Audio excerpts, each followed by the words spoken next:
जय हिंद, वंदे मातरम। आज हम अपने छोट भाई से मिलाए जेकर नाम विकास। का नाम पूरा नाम?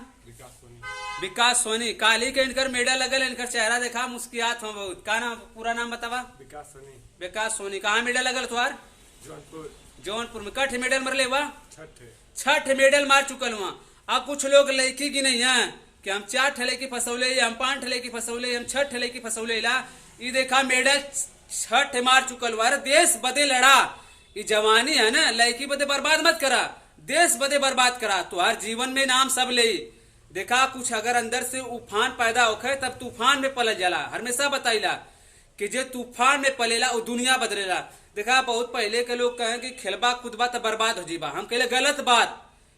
खेलबा कूदबा तो तुम्हार फिटनेस फिट रही, अब बढ़िया खेलबा तो मेडल भी लिया उतरबा।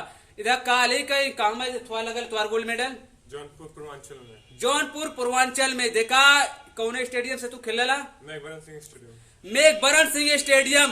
हॉकी में जलवा रहल, ओकरे बाद टाइकांडो में जलवा गल। हॉकी में तो लड़का इंटरनेशनल भी खेला ना। पवन राजभर उनकर इंडिया टीम में सिलेक्शन बना। कुछ दिन पे दुनिया उनके टीवी में देखी बुलंदियों पे पहुंच गल। जितना अगली बार वीडियो बनौले रही तो उनमें वीडियो में कहले रही गाजीपुर से ज्यादा नाम करमपुर का। ए बदे करमपुर का लड़का जब खेलने जाना हुआ ना तो वहां पहले करमपुर नाम बता चला, ओकर बाद गाजीपुर। ऐसा नाम बतावा, ऐसा अपन गांव का नाम बतावा, जिला का नाम रोशन करा कि जेके सुनले के बाद तो से मिले का मन करे। ये लड़का का देखा हाइट भाई 6 फुट है, उम्र हमके लगा तो 16-17 साल है। ये भी लवंडिया बाजी कर सके ना। बाकी इनके हम मोटिवेट करीला कि देखा लवंडिया बाजी करबा 2 साल 3 साल ले प्यार का नशा होला। जैसे छुआड़ा और प्यार 2 साल में कर माई बहन हो जाला। ओके पूछी ना।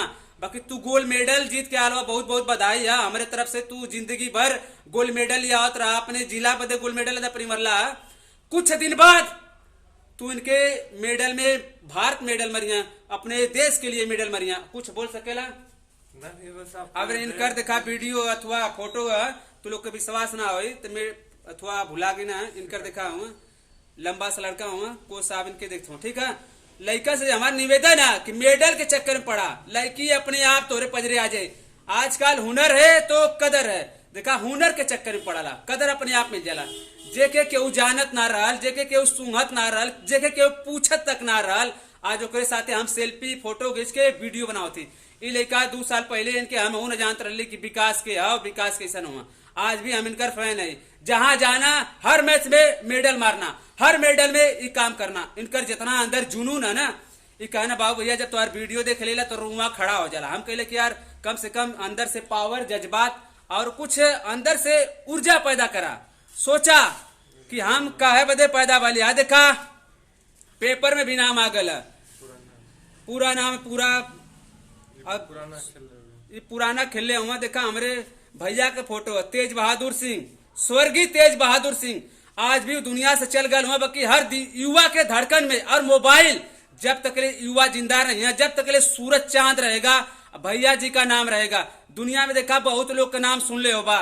बाकी मेघबरन करमपुर स्टेडियम में एक शेर जेके बोला जला उबाल के अंदर उबाल है, तेज बहादुर सिंह। ऐसा ऐसा वहां से लड़का पैदा भल हुआ कि गांव से लड़का जे हॉकी छूले ना रहल, आज इंटरनेशनल प्लेयर है।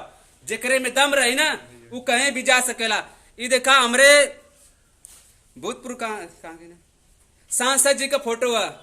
सांसद जी आज युवा दिलों की धड़कन हुआ। इनके बच्चा बच्चा जानेला सांसद जी के। आज हम इनकर फोटो दिखावती। देखा हम इनके बचपन से जाने, जब से हम पैदा वाली तब से हम मतलब करमपुर में 10-15 साल खेल लेला। आज भी देखा लइकन बदे ही जान नहीं छोड़ के हमेशा कुछ लड़का जीत के जान तो भाई सोच पा।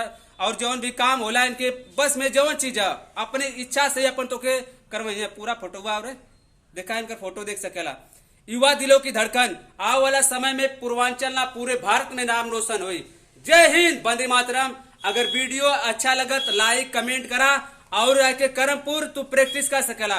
पहला गेम कुश्ती, दूसर का गेम हॉकी और तीसर का गेम टाइकांडो। जेकरे अंदर जुनून है वह नंबर 1 है। जय हिंद, वंदे मातरम।